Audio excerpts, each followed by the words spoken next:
Cardiff City fans will always remember that winner versus QPR. What a finish. How good did it feel to do that at the Millennium Stadium?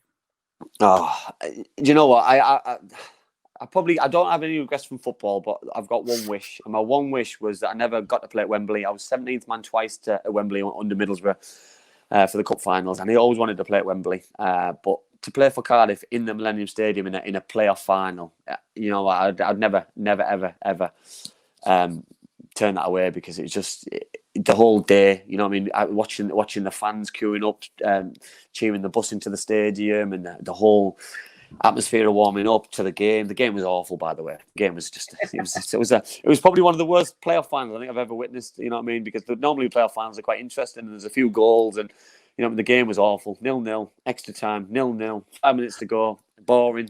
It was just penalties written all over it. And then I remember just looking at the clock and thinking 5 minutes to go, and thinking, where am I going to put my penalty?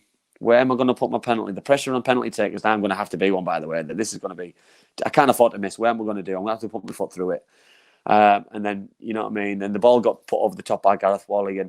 And yeah, like I said, nobody was going to beat me in a leg race. You know what I mean? That was one thing I had in my locker. And Clark Carlisle, Danny Shittu were the two centre-halves sat there. And I managed, the ball was just looped over the top. And I managed to get a really good connection on the volley. And Chris Day, he was inches, to be fair, from getting a touch. And when that ball hit the net, you know what I mean, the noise at the Millennium Stadium, roof open, roof closed. I've been to the stadium hundreds of times, and the noise in that stadium is scary. And it was just a wall of noise, and I just couldn't believe it. And I didn't know where to look. And then I remembered that my family was just in the far corner, so celebrating right near them. And I promised to do a celebration for one of my friends who wasn't sub, but he asked me to do a celebration. But it was my roommate the night before, Gethin Jones, who told me to do a chin-up celebration to him. So I managed to do that to him.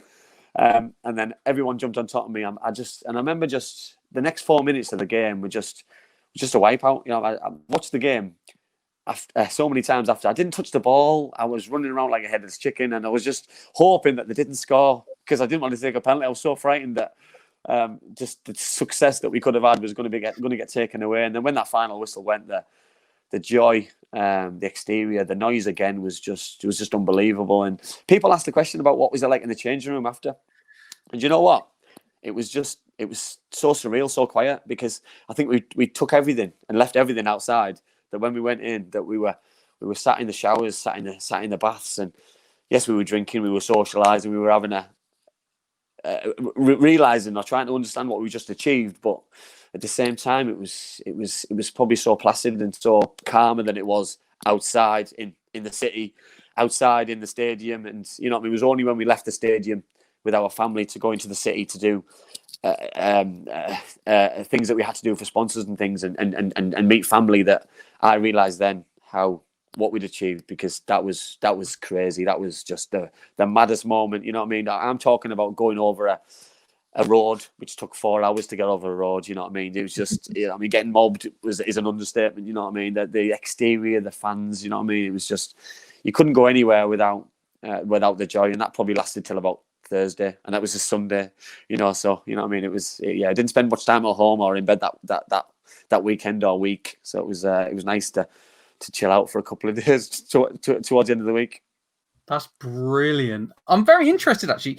What's the mentality like going into a playoff final? Because, like, are you there confident you've got this and we're going to win it and it's a matter of time, or is there a seed of doubt in there? Like, what's your mind space like going into a playoff final?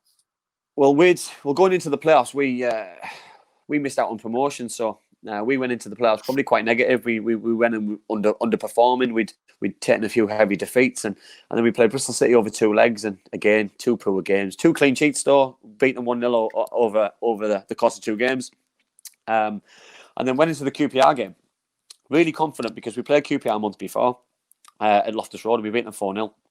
Robert Earnshaw scored a hat-trick, and I scored the 4th goal, came on a sub. And so I was going into the game pretty confident, thinking it was going to be an easy game, because I was confident that Ernie was going to run riot again, and nobody was going to be able to touch him. But the longer the game was going, you know what I mean, they were coming into the game a little bit. They were squashing our better players, so-called better players on the day, and the confidence was zapping. But the longer the game went, you know what I mean, I think it had penalties written all over it, and it was only going to be something special. to do it, and to be able to be that person to be able to do it. But you know what I mean. I think we were really confident going into the game, but I think we were also very nervous because I think the implications if we had lost in the Millennium Stadium in Cardiff, it wasn't worth talking about. You know what I mean. I remember a couple of days before we sat down as a group of players with a captain, Graham Kavanagh, and he explained to us that. Listen, boys. He said, it's mustn't lose. You know, he said, performance goes out the window a little bit in the playoffs. You know what I mean? We'd all been beaten in the playoffs the season before in the semi-final against Stoke City, and it was a horrible feeling.